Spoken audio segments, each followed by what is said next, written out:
Salve, gente. Meu nome é Carlos Eduardo. Eu vou estar ministrando essa aula na disciplina de computação distribuída, na Universidade Federal de Santa Catarina. Eu sou estudante de mestrado do programa de pós-graduação em Ciência da Computação. A aula de hoje é sobre Protocol Buffers e gRPC. Basicamente, são algumas tecnologias que são utilizadas em conjunto, muito na indústria hoje em dia, para resolver alguns problemas relacionados à comunicação de dados e transmissão deles. Então, vamos lá o que interessa. A primeira parte da aula vai ser sobre Protocol Buffers. E aí a gente começa, né, de uma contextualização sobre o que são Protocol Buffers. Protocol Buffers ou Protobufs, que é como eu vou chamar daqui para frente, são um mecanismo para serialização de dados estruturados, que é agnóstico a linguagens e plataforma. Foram criados pela Google em 2001, tinham o propósito de permitir intercâmbio de dados por meio de uma estratégia que, no contexto lá, fosse mais compacta que XML. A ideia deles, eles dizem que lançaram o protocolo Buffers porque eles tinham alguma certa dificuldade de comunicar alguns sistemas que não operavam muito bem a partir de XML, e nesse sentido veio a ideia das versões de protocolo Buffers. Em 2008, a Google ela tornou o projeto open source. Desde então, essa tecnologia ela passou a ser amplamente utilizada no nosso contexto de comunicação de sistemas e armazenamento de dados. Então, dentro do contexto de sistemas distribuídos, esse é um tipo de método de serialização e de intercâmbio de dados bem utilizado, junto de, por exemplo, outras estratégias como transmissão de dados via JSON, XML, por exemplo. O funcionamento dos protocol buffers eles são a partir da definição de uma estrutura de dados em um arquivo específico, seria um arquivo .proto, e ele vai passar por um processo de compilação para que os dados eles possam ser serializados facilmente em valores binários compactos e posteriormente, né, um outro terminal que vai receber esses dados consiga deserializar ele de maneira eficiente. Então, se a gente for olhar aqui o diagrama, a gente tem um passo a passo de como geralmente funciona um workflow de protocol buffers. Então, a gente primeiro define uma estrutura de dados é, bem com um esquema, e aí a gente vai botar isso numa protofile. E usando o compilador ProtoC, a gente vai gerar algumas source files em algumas linguagens de programação que a gente pode estar trabalhando. E essas linguagens, esses arquivos eles vão ser compilados com o código do nosso projeto, gerando classes compiladas que a gente pode acessar. E essas classes do protobuffer elas vão ser utilizadas para facilmente a gente conseguir serializar, transmitir e deserializar esses dados. Uh, uma pergunta também que pode ser bem frequente é por que a gente pode usar protocol buffers? Por que usar isso e não usar talvez uma outra técnica que já seja mais amplamente utilizada por aí, como o JSON ou o XML?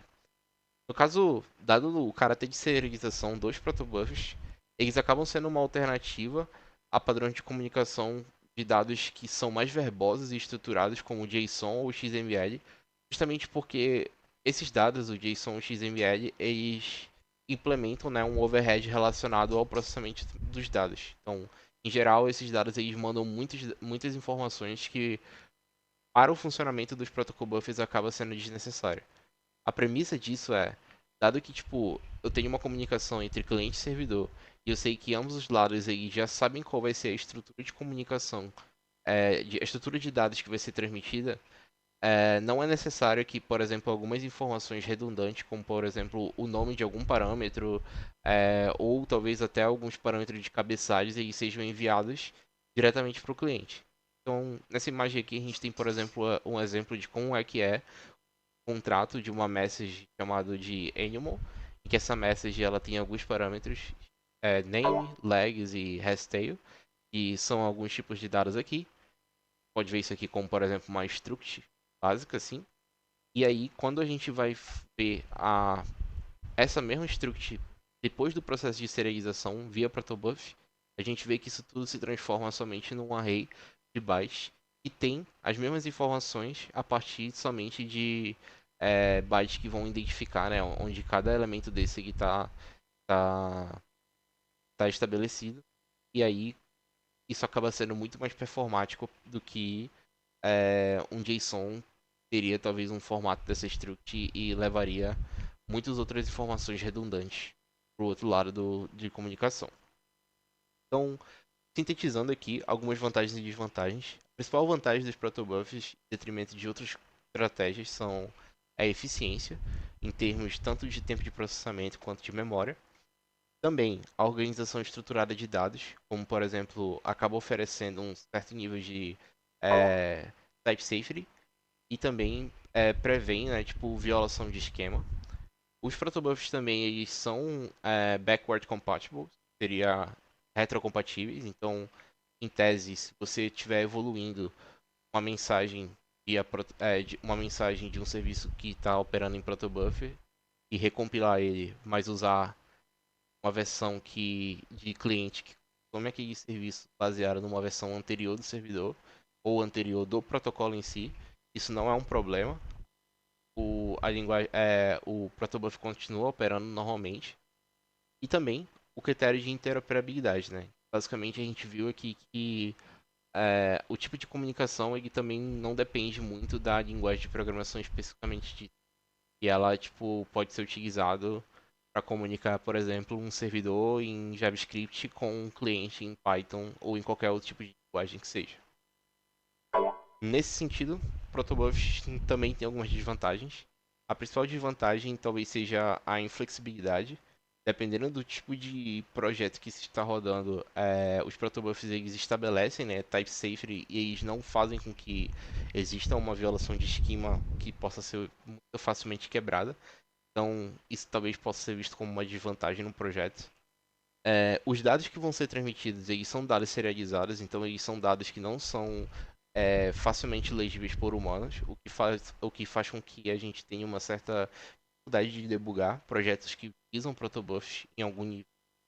E também, né, por natureza, por definição de como a tecnologia funciona, ela vai requerer uma etapa extra de compilação. Seria utilizando o ProtoC. Falando agora de gRPC, a gente tem o gRPC ele é um framework moderno de código aberto desenvolvido também pela Google para comunicação entre serviços distribuídos. E ele permite, né, a base do funcionamento dele é que aplicações clientes chamem métodos em servidores remotos como se fossem funções locais, abstraindo muito em partes da complexidade da comunicação em rede. Seria o conceito, né, de Remote Procedure Call.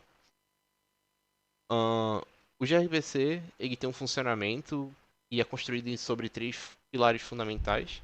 O primeiro seria os protocol buffers, para poder permitir uma serialização eficiente dos dados. Ele geralmente roda em cima de HTTP na versão 2. Seria um protocolo de transporte que aproveita alguns recursos como multiplexação e compressão de headers para permitir maior desempenho. E ele também tem um sistema de geração automática de código que cria clientes e servidores em múltiplas linguagens a partir das definições de um arquivo .proto. Os dois eles acabam atuando junto, né, para propor ali uma estratégia nova de comunicação intersistemas, né? Então aqui nessa imagem a gente tem que clientes de diferentes linguagens, a partir de um stub de RPC, ele consegue se comunicar via proto requests com um serviço, né, em C++ que tem o seu servidor de RPC implementado.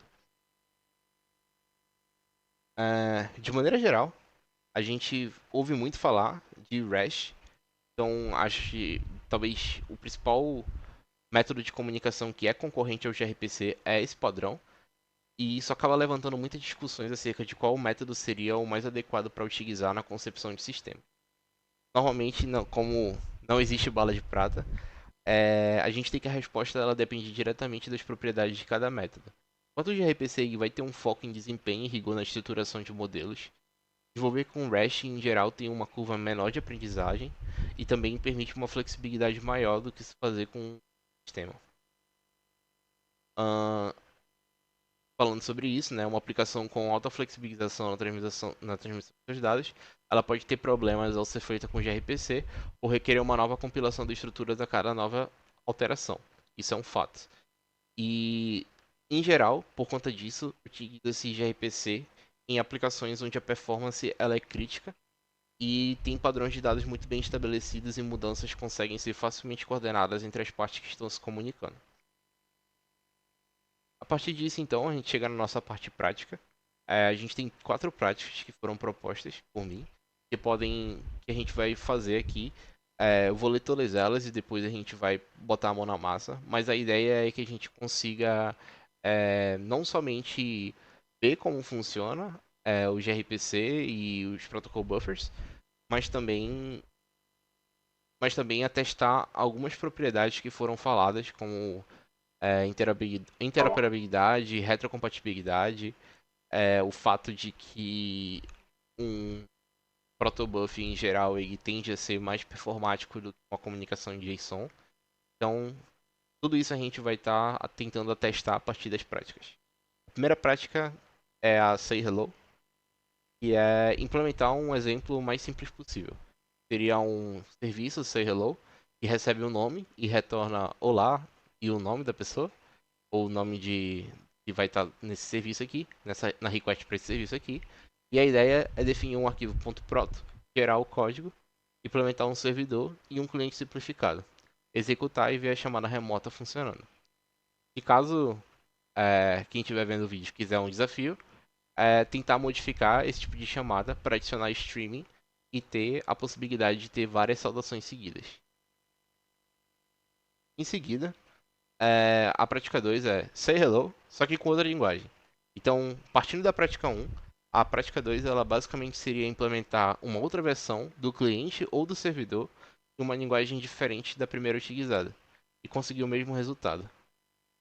Que seria Olá Nome, só que agora comunicando com uma outra linguagem a partir de um mesmo, de um mesmo contrato de intercâmbio de dados. Aqui a gente vai estar testando a propriedade de interoperabilidade do gRPC e dos protobuffers. Uh, Na terceira prática, vai ter um foco mais em retrocompatibilidade. A ideia é criar um ponto proto que vai ter um comp, gerar um código e serializar um objeto. Depois, adicionar um segundo campo nesse mesmo ponto proto, recompilar o ponto proto e mostrar que o arquivo que foi serializado anteriormente ainda pode ser seguido sem erros. Isso vai atestar que, mesmo com a evolução natural, né, dos contratos do protobuf, se essas evoluções ela não for disruptiva em relação à estrutura de dados que a gente definiu anteriormente, a gente consegue sem problemas fazer com que o protobuf ele seja retrocompatível. E por último, eu chamo de protobuf versus JSON. A partir de algum arquivo .proto simples, serializar o mesmo dado em JSON e em protobuffer e depois comparar o tamanho dos arquivos gerados usando esse utilitário ls com as flags "-lh" ou visualizando os bytes propriamente ditos.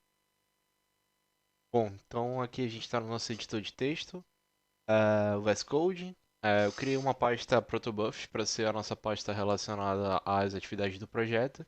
E basicamente vai ser nesse diretório aqui que a gente vai resolver as principais atividades da prática.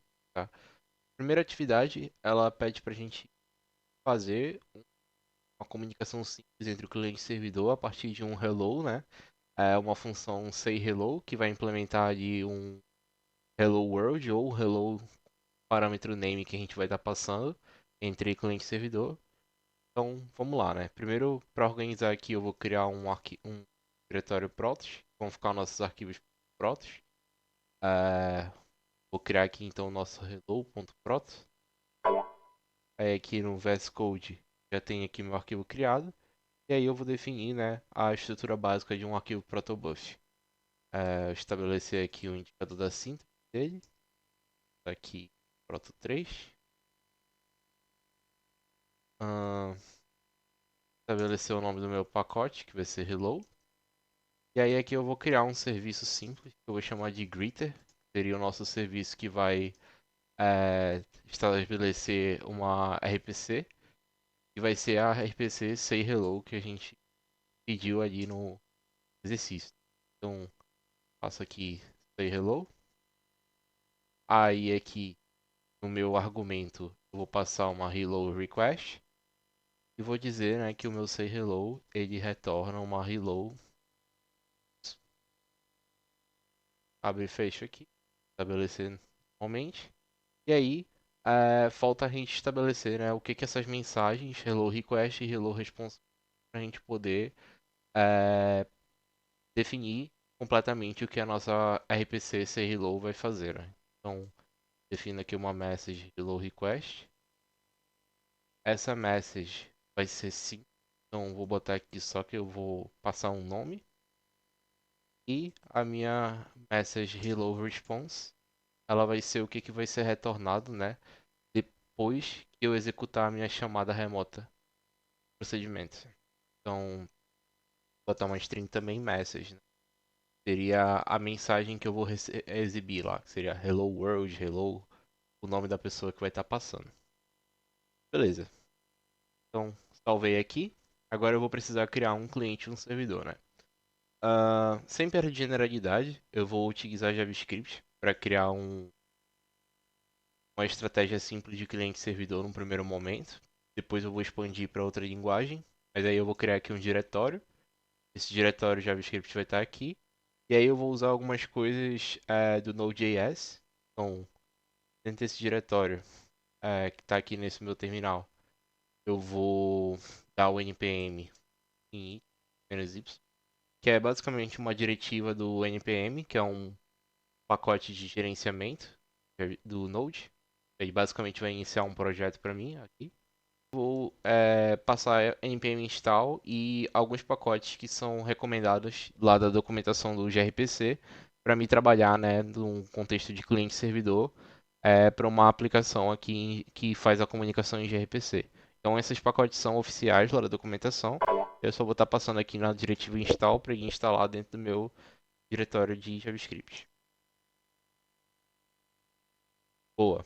Feita a instalação, eu vou criar dois arquivos bem simples. Vai ser o meu server.js, vai ser onde vai estar rodando o meu servidorzinho, e outro vai ser o meu client.js, que é onde vai estar rodando o cliente que eu vou acessar posteriormente no servidor, certo? Na parte do servidor, que é a parte inicial que a gente vai querer botar, eu vou fazer algumas importações referentes a módulos de gRPC que eu acabei de instalar com o npm.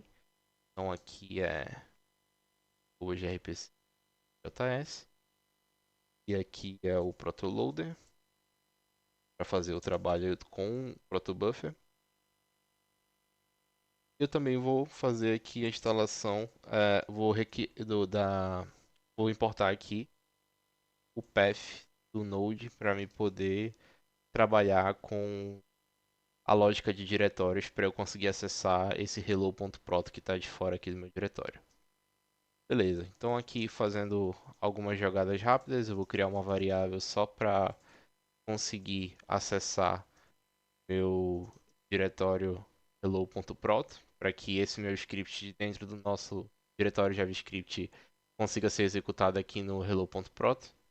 Ou melhor, consiga pegar as referências do hello.prot para dentro do contexto dele. E aí aqui eu vou passar o caminho relativo, partindo, né, desse caminho aqui do diretório JavaScript para chegar lá. Então, estou voltando aqui um diretório, acessando o Protos e agora o hello.proto. Boa. Em seguida, vou criar aqui package definition, uma variável package definition, que vai ser basicamente algumas configurações que eu vou setar aqui para o meu protoloader, referente a como ele vai funcionar. Então eu vou carregar coisas do meu protopath, que eu acabei de definir, e vou passar aqui algumas opções. São opções bem default aqui, não vem muito ao caso. Isso aqui poderia ser configurado no caso de um projeto um pouco mais robusto, para atender a umas ou outras é, exigências, mas aqui mais para a gente ter alguns valores que são exigidos passados. Aqui, da maneira. E depois, agora, eu vou criar a minha variável hello_prot e eu vou efetivamente fazer o carregamento, né, do nosso pacote, nosso serviço que está aqui, nosso package hello, para dentro do contexto do servidor, usando o método load package definir, passando as definições de pacote que eu setei para ela vir com essas configurações setadas. E aqui, né, eu pego o nosso package hello. Posteriormente, é importante, né, que como a gente está implementando uma remote procedure call, que a gente tenha o nossa, a nossa função que de fato vai ser executada via o cliente. E aqui a função que é requisitada é a função sayHello. Essa função ela vai ter dois argumentos. Basicamente é o call e o callback. O call ele serve basicamente para ser um objeto com as informações acerca da request que vai ser executada. E o callback é uma função que basicamente vai dar um dispatch pro, do servidor para o cliente para mandar as informações que a gente está esperando dentro do contexto de uma comunicação de RPC. Então aqui no para consumir o call eu vou setar aqui uma variável name. Essa variável ela vai ser uma variável que vai pegar do que vem da nossa request via protobuf, via gRPC, a partir dessa mensagem protobuf aqui. Então eu vou pegar aqui, vou call request name.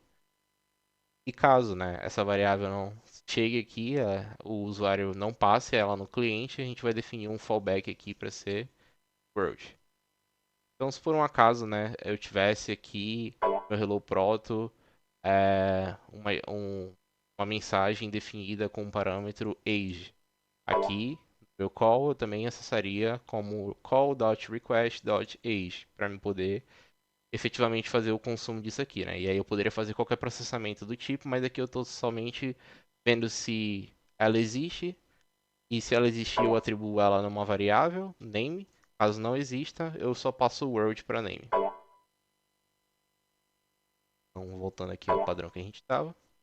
E aí aqui eu estabeleci um callback bem simples, que é o primeiro eu vou passar um null no primeiro argumento do callback. Em seguida, construir a mensagem que a gente está querendo que o nosso cliente retorne. E seja retornado para o nosso cliente. Então, vou passar aqui um hello e é o nome a partir da variável name. Eu vou botar aqui. Então, aqui, o que a gente está construindo nesse segundo elemento aqui é basicamente a nossa hello response, o arquivo hello.proto, que está setado aqui. Então, por um acaso, se a gente tivesse uma outro parâmetro aqui, é, message to, a mensagem, a gente também teria que construir ele, né, caso ainda fosse opcional aqui. Message to passasse aqui uma nova mensagem para a gente poder fazer com que o nosso cliente conseguisse escutar essa mensagem. Boa. Vou tornar aqui de novo.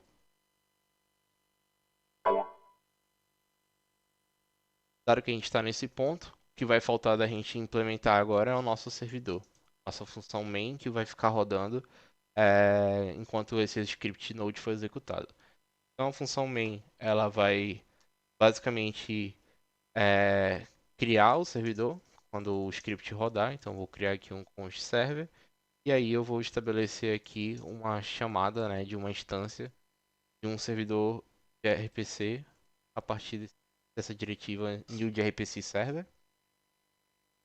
Dentro do server, eu vou adicionar um serviço, que seria um serviço que a gente já estabeleceu por meio de protobuffer, aqui o nosso greeter service, para a gente conseguir acessar isso via servidor. Então eu passo aqui dentro do. Vou passar o hello proto, que é essa variável que a gente definiu aqui, que vai estar com as definições do pacote. Passar o meu greeter. Vou passar ele como um service.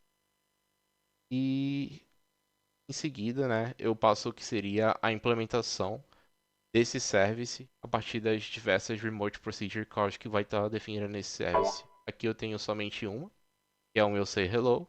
Então aqui eu passo say hello, passo, né, o meu método implementado, a minha função aqui say hello. Então toda vez que a gente fizer uma gRPC para o cliente, para o service greeter, usando a RPC say hello, a gente vai conseguir executar esse método aqui a partir, né, desse payload de hello request e hello response. Em seguida, eu vou botar uma variável address aqui, que vai ser onde vai estar hospedado o nosso servidor. Vou colocar aqui no localhost 551, que é uma porta bem padrão para getting started de gRPC, mas é uma porta arbitrária, poderia ser qualquer outra. Depois eu vou atrelar, né, meu servidor a partir desse método byteasync, em que eu vou passar o meu address, que seria a minha porta, as credenciais de RPC que eu vou utilizar para esse tipo de comunicação. Então aqui vai ser um RPC, Server Credentials, Create Insecure, porque aí ele vai criar credenciais de comunicação inseguras, né? Vai estabelecer isso para esse tipo de comunicação com o servidor. Aqui no nosso caso isso atende, né? Porque é um exemplo bem mais didático. E em seguida eu vou passar um callback em que eu vou fazer um processamento do erro e também vou receber a porta, né? Callback que vai indicar o que vai acontecer caso o meu método funcione ou não. Meu método bind assim. Então, se meu método ele der erro, eu vou querer logar, né, o erro para entender o que aconteceu. Erro run server. E aí aqui eu vou passar o erro que deu. Dou um return para a gente ficar não sair desse trecho de código. Boa. Vai editar aqui o código. Em seguida, vou dar só um console log, porque né, no outro caso significa que o meu servidor ele rodou completamente. Sem nenhum problema, eu vou dar serve running on port. E aí aqui eu passo a porta que está rodando. Boa. Por fim, dado que eu defini minha função main, eu preciso chamar ela, né, para ser executada no meu servidor. Então aqui estamos. Esse é o método do nosso server. Eu vou dar aqui um node server e o nosso servidor está rodando. A partir disso, a gente também tem que criar um client para poder se comunicar com esse servidor e poder fazer a chamada que a gente está tanto querendo. Então, agora o código do client, em algumas partes, ele é bem parecido com o código do servidor, porque a gente também precisa fazer esse tipo de definições aqui. Lembre-se que o gRPC ele vai se basear, né, numa serialização e deserialização a partir dos protobufers. Então, algumas coisas elas vão ter que estar tanto no servidor quanto no cliente para eles poderem se entender. Então, de cara, eu vou copiar essa parte aqui do código para cá, para o meu cliente, porque a gente também vai precisar definir o caminho do proto, para ele poder saber qual tipo de mensagem ele está mandando, algumas coisas relacionadas ao protoloader de load sim, e também aqui a minha hello proto.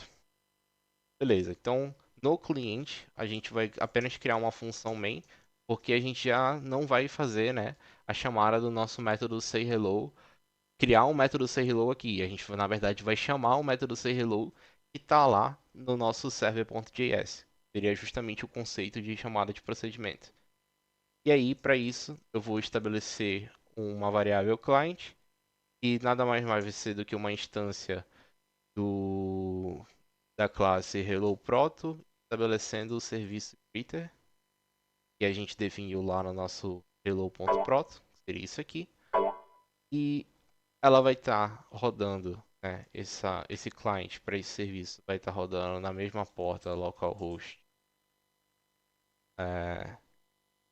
551, vai consumir dessa porta. E vai ter que passar também as credentials que a gente está tentando se comunicar com o servidor que está lá. Então, vou botar credentials, create insecure também. Isso aqui vai retornar uma credencial insegura de comunicação para a gente, a partir do cliente, conseguir se conectar lá. Beleza. Aqui, o que eu vou fazer é basicamente pegar o name e aí vou passar aqui process.argv, que é para quando eu executar esse script via o Node, eu conseguir passar um argumento no terminal para que esse argumento ele seja capturado aqui e eu consiga popular essa variável corretamente. Então eu vou botar aqui process argv. Também vou estabelecer aqui um fallback para world. No caso aqui o process argv2 é porque quando eu for rodar o script no contexto do Node, aqui nesse terminal, eu poderia rodar assim, Node, client.js e passar aqui o meu nome, né? Como, por exemplo, Carlos. E aí o processor argv2 ele vai estar pegando a terceira posição dentre essas palavras que está aqui, né? No caso seria Carlos. Caso ele não identifique uma terceira palavra, ele vai usar word. Uh, Bom, e agora, né? Vamos fazer efetivamente a nossa Remote Procedure Call. Vou passar aqui no meu client a minha função que eu quero executar, say hello. E aí aqui eu tenho que passar, né, no argumento dessa função, a minha hello request. E aí aqui eu vou passar o name, vai ser o name que eu acabei de popular aqui.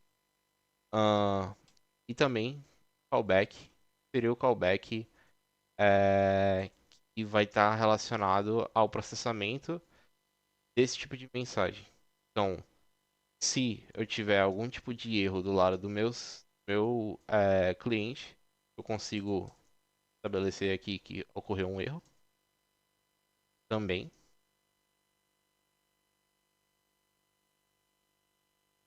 Caso contrário, eu só consigo pegar e capturar a minha resposta do meu servidor.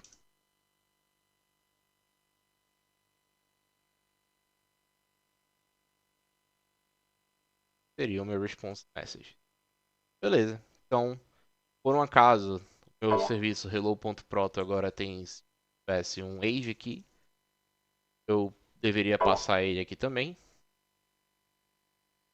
E se caso eu tivesse mais algum tipo de outro acesso aqui, o meu response.message também poderia ser acessado de outra forma, né? Caso aqui fosse, por exemplo, um response.message1.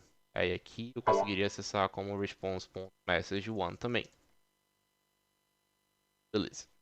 Só para deixar claro que a gente tem essa flexibilidade de ajustar essas coisas. Ah, tranquilo.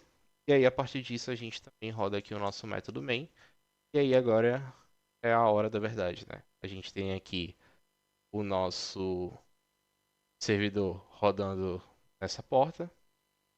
Ahn, e aqui a gente vai rodar o nosso cliente em outro terminal. Então, vou dar uma limpada aqui no terminal e vou fazer aqui Node client.js e vou passar meu nome, Carlos. E aí, retornou, né? Hello, Carlos. Por um acaso eu não tivesse passado nada, né? Ele iria cair aqui no meu fallback do name e ia retornar Hello World. Então, bora ver se é isso mesmo. É isso mesmo. Então, tá funcionando. Com isso a gente resolve o primeiro exercício. Boa. No segundo exercício, a gente vai partir dessa definição para a gente conseguir mostrar o conceito de interoperabilidade da comunicação de RPC. Então, agora que eu fiz o cliente e um servidor num tipo de linguagem, eu vou fazer o cliente e o servidor em uma outra linguagem aqui, né? E aí eu escolhi arbitrariamente da Python. Então, vou pegar aqui, vou criar um outro diretório Python aqui, vai ficar meu código Python. E aí, como o Python é bem mais enxuto, a gente não vai precisar criar muita coisa. E como a premissa é uma premissa igual, né? A premissa do gRPC é que para o mesmo servidor eu posso me conectar com vários clientes diferentes. Eu vou criar aqui, no caso, somente um cliente.py. Beleza. Aqui nesse diretório, eu vou voltar aqui uma diretório, vou para o Python. E aqui eu vou fazer a instalação de algumas bibliotecas, tal qual eu fiz no NPM, que vão me ajudar a, a fazer a comunicação de RPC corretamente. Então, assim como eu instalei lá no NPM, aqui eu vou instalar no pip, que é o gerenciador de pacote do Python. Pip install grpc.io. E o gRPC.io são pacotes portados lá pela aplicação da Google gRPC. Então ele vai fazer a instalação. É, beleza. Aqui no caso eu já estava com ele instalado, mas a ideia é a mesma, né? Tipo, a ideia é que funcione sem nenhum problema. E aí, um passo adicional que a gente vai ter que fazer aqui é que a gente vai precisar compilar o hello.proto para ele gerar os arquivos que a gente vai conseguir acessar aqui no nosso cliente do Python, né? E para isso, eu vou passar um comando que seria python "-m", e aí aqui eu vou executar coisas relacionadas ao gRPC Tools para executar o protoc, que seria o compilador de protobuffer. Ahn, Vou passar também alguns parâmetros relacionados a acesso de diretório. Então, o comando, salvo engano, é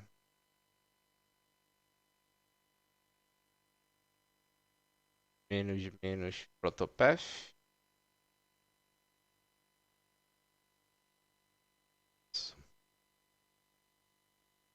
E aqui eu vou passar o protopef para protos, para ele conseguir ter a visibilidade desse diretório.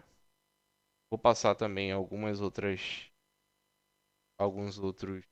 é, comandos, como o python out, que é onde vai ficar o código Python gerado, o diretório,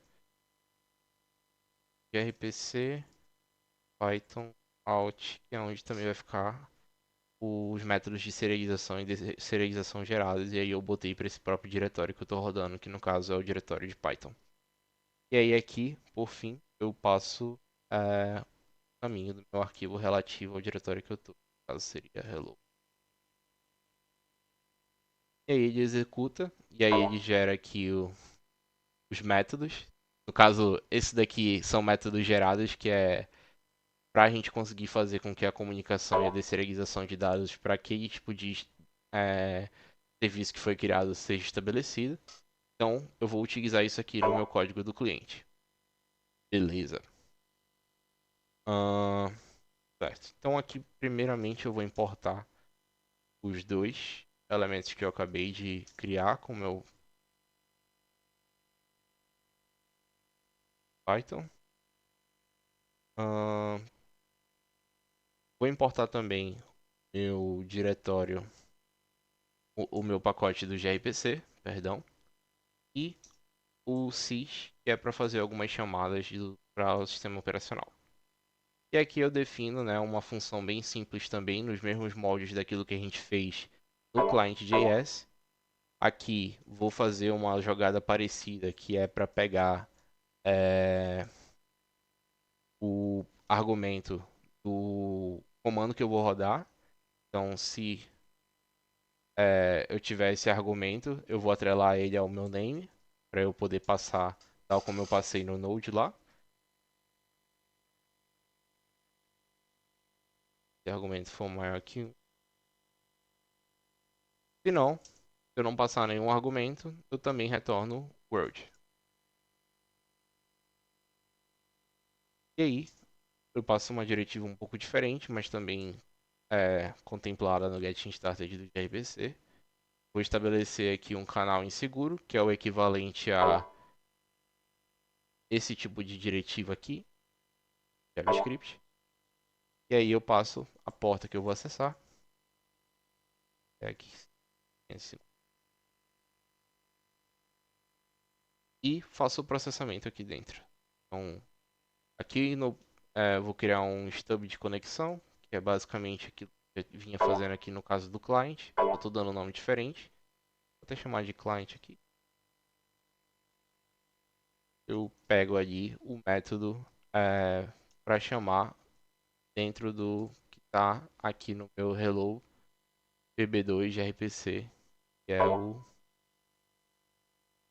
reader stub.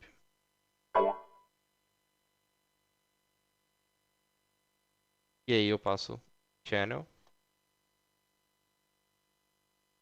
e consigo construir então a minha request com hello PP2, hello request, passando aqui o name que eu acabei de criar aqui em cima. Por fim, vou fazer um try catch e eu testo se a minha resposta, a minha remote procedure call aqui, caso do client, ela tá funcionando. Se funcionar, eu vou dar um print quando o servidor respondeu. E aí eu vou passar aqui algo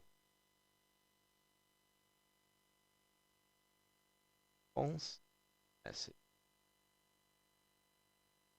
Caso contrário, eu vou retornar um erro de RPC e aconteceu algum problema. E vou também fazer o print para que eu entenda o que aconteceu de errado.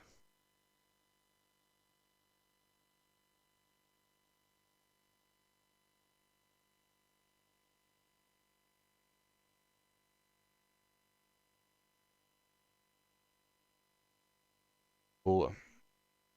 Por fim, uma coisa do Python que permite que eu faça a execução desse método sem direto do meu terminal é essa diretiva aqui.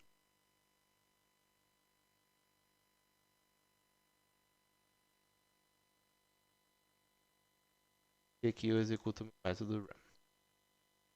Beleza.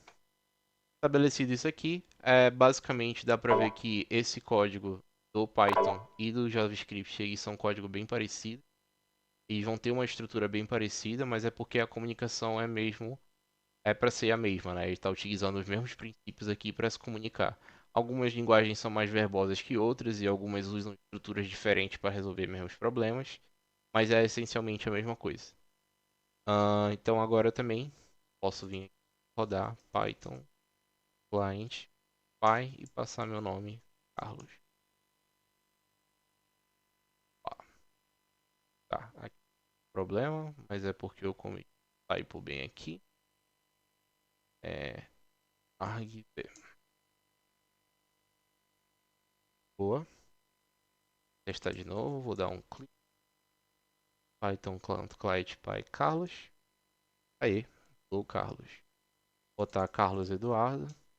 Hello Carlos Eduardo. Se eu não botar nada, hello world. Então, consegue a partir disso provar, né, a propriedade de interoperabilidade de sistemas de RPC usando o protobuf. Boa. O terceiro problema, a gente tem a proposta de ter um serviço, né, que a gente já tem aqui com um parâmetro. E aí a proposta é a gente adicionar um outro parâmetro, que eu vou adicionar aqui como age, seria de idade. E checar, né, se mesmo que eu tenha feito um update aqui no meu ponto proto, se esse update ele vai fazer com que a gente tenha uma quebra, né, no nosso cliente e servidor em relação a uma versão que não está considerando fazer uma request com esses dois valores, né? Então aqui eu adicionei string age, esse string ele não estava contemplado antes, então vamos pegar aqui no contexto do nosso código de Python, a gente pode ver que tipo, não vai ter nenhuma diretiva clara a age, então em tese a gente não deveria, em tese a gente não vai passar, né, em momento algum da nossa chamada de RPC a tratativa, né, para lidar com esse novo parâmetro aqui, apesar dele estar contemplado aqui dentro do serviço.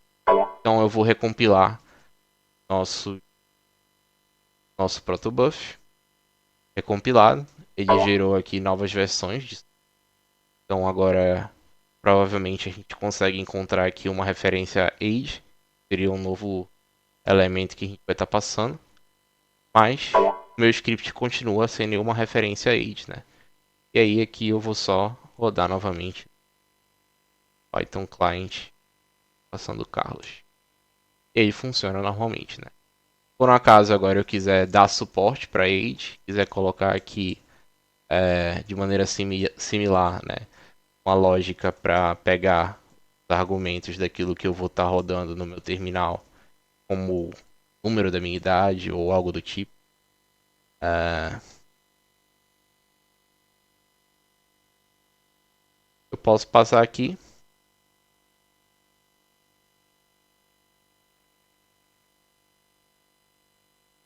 vou compilar novamente, e aí aqui eu posso passar aqui uma idade qualquer. E aí continua funcionando, né? Beleza. Então, para a gente fazer agora com que esse age apareça, a gente teria que fazer o update no nosso servidor, né? Então, lá em JavaScript, pode vir aqui no nosso método sayHello e agora consumir, né, o age a partir de uma nova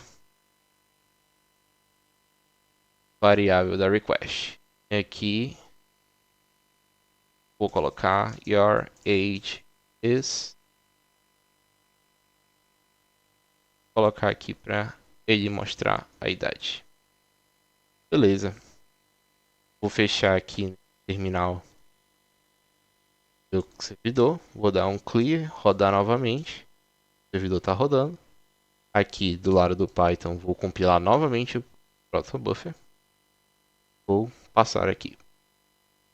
Hello, Carlos, your age is 23. Por um acaso não passar nada, ele vai dizer que a minha idade é desconhecida.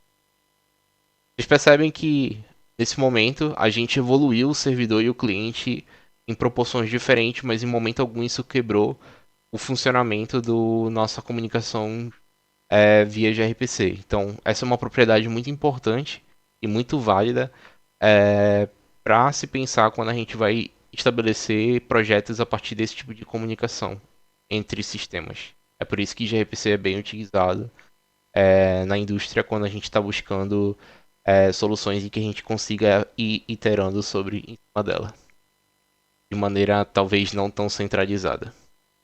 Bom, o último problema, ele basicamente pede para a gente fazer uma serialização entre JSON e protobuffer e comparar como é que vai ser, né, o tamanho de memória gasto da serialização, desse processo de serialização, mas também comparar, né, se a gente vai conseguir identificar de maneira legível os dados em ambos os casos, né? Então eu vou criar aqui um script em Python que vai ser o nosso comparador. Esse script basicamente ele vai fazer, eu vou importar aqui é, o utilitário do Python para JSON e vou importar aqui também o nosso hello pb2, que é o que a gente utiliza basicamente para formar funções de serialização do protobuffer para esse serviço hello.proto que a gente criou. Então vou criar aqui um nome simples, seria o meu, Carlos. Vou colocar aqui como idade, uma idade qualquer, arbitrária. E aí aqui eu vou fazer a minha serialização em JSON. Então aqui eu crio o meu JSON data, que é uma variável que vai receber dump a partir da estrutura que eu vou criar aqui para minha resposta. No caso seria name, name e age. Age, que é a estrutura que a gente vai ter aqui no nosso JSON, caso ele fosse utilizado para ser o retorno daquele serviço que a gente criou mais cedo. E aqui, né, eu vou fazer uma versão dele contada em byte. E é basicamente pegar o meu JSON data e dar um encode para considerando o TF8.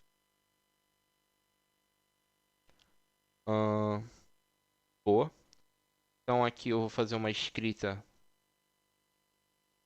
num arquivo JSON para saber como é que vai ser o processo de esterilização. Passando aqui o meu open com a opção write para eu escrever. E aqui eu só escrevo o arquivo hello. Na verdade, É, boa. Então, tô só escrevendo aqui. Beleza? Aí agora eu vou fazer a minha serialização com o protobuf.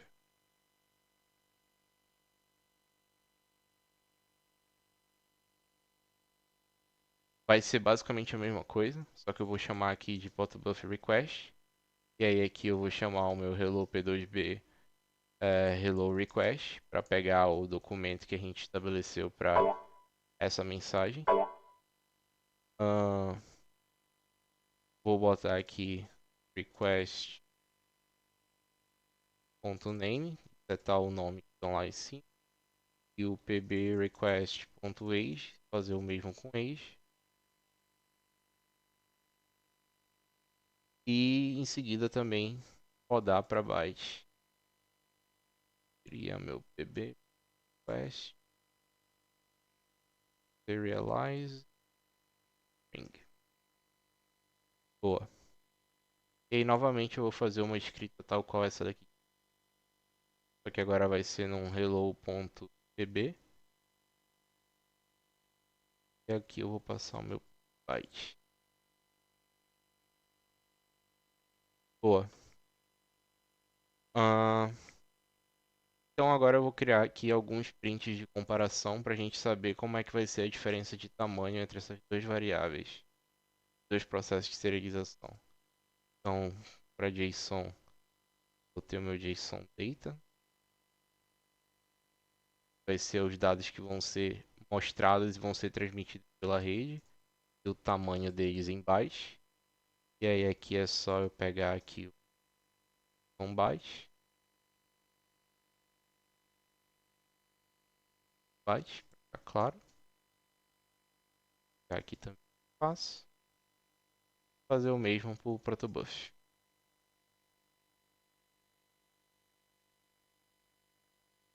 TB byte. Como os bytes eles vão estar binário, eu vou colocar eles representados em hexadecimal para ficar de mais fácil visualização.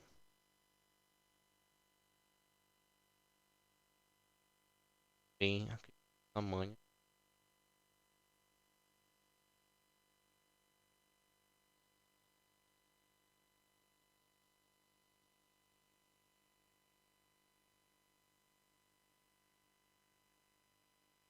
E aí por fim, né, só para complementar, fazer aqui um para economia memória.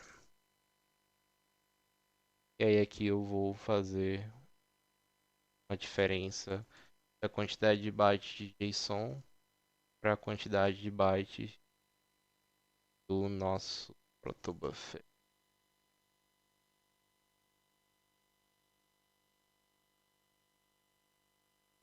Boa. Então aqui, parâmetros, a gente cria um documento JSON e simula aqui uma escrita dele num arquivo JSON. A gente faz o mesmo aqui com o protobuffer. A partir da mensagem que a gente determina, seta os valores que cada um vai ter, e aí uma request serializada para protobuffer.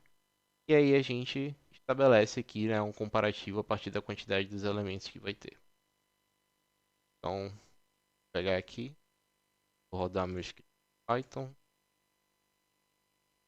comparador. Ó, tá, faltou uma,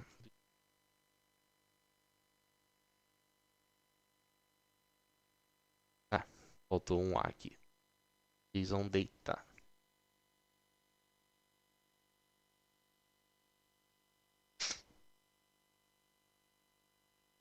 A byte like object required. Aqui, JSON byte.